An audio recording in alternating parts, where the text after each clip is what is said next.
குலோப் ஜாமுன் வந்துங்க உடையாம சாஃப்டா எப்படி செய்யலாம் அப்படிங்கிறது வந்து நீ செஞ்சு காமிக்க போறேன். இது வந்து 180 கிராமுங்க. நம்ம பாத்திரத்தை போட்டுக்கலாம். பால் ஊற்றி பிசைஞ்சுக்கலாங்க. இது வந்து காய்ச்சி ஆற வச்சிருக்கணுங்க. இந்த பாலை கொஞ்சம் கொஞ்சம் ஊற்றி பிசைஞ்சுக்கலாம். பிசைறப்ப வந்து லைட்டா வந்து கையில் ஒட்டுற மாதிரி இருக்கணும். அப்படி இருந்தா வந்து கரெக்டா இருக்குங்க. இது வந்து தட்டு போட்டு முடியலாங்க. இது அதுக்கு இடையில வந்து இது பாவு காய்ச்சிக்கலாங்க. அதுக்கு வந்து நான் 500 கிராம் வந்து சர்க்கரை எடுத்துருக்கேன். 2 கப் போட்டுக்கலாங்க. எவ்வளவு சர்க்கரை போடுறோமோ அந்த அளவுக்கு தண்ணி ஊற்றிக்கலாம். 2 கப் சர்க்கரைனா 2 கப் தண்ணி ஊற்றிக்கணுங்க. சர்க்கரை கரையிற அளவுக்கு நீங்க வந்து கலக்கி விடுங்க. இல்லாட்டி அடி பிடிச்சிக்கும். சர்க்கரை வந்துங்க கொதி வந்துச்சுங்க. ஒரு 5ல இருந்து 7 நிமிஷம் வரைக்கும் விடலாங்க. பாவு வந்து லைட்டா பிசு பிசு ஒட்டினா போதுங்க. நம்ம வந்து காய்ச்சக்கூடாது. இது கூட வந்துங்க கொஞ்சம் ஏலக்காய் தூள் போட்டுக்கலாங்க. வாசனைக்கு ஒரு பிஞ்ச் அளவுக்கு உப்பு போட்டுக்கலாங்க. லைட்டா வந்து பிஸ்கு வந்துச்சுங்க. நீ அடுப்பு ஆஃப் பண்ணிடலாம். பாருங்க ஊறிட்டு இருக்கிற மாவு வந்து நீ உருண்டை பிடிச்சிக்கலாம். கையில வந்து எண்ணெய் தொடச்சுக்குங்க. எண்ணெய் இல்லாட்டி நெய்யும் கூட தொடச்சுக்கலாம். சின்ன சின்ன உருண்டையை பிடிச்சிக்குங்க. அப்போ ஊறப்ப வந்து அளவா இருக்குங்க சைஸ். பாருங்க இப்படி வந்து உருண்டை வெடிப்பேடு பாத்தீங்களா?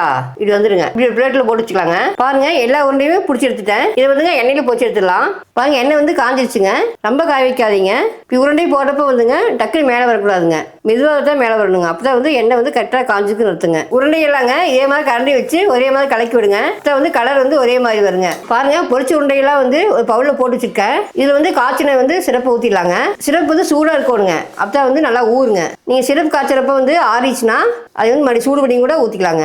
இது வந்து 4 இருந்து 5 மணி நேரம் ஊற வச்சுருந்துருங்க. நல்லா ஊறி வந்துச்சு.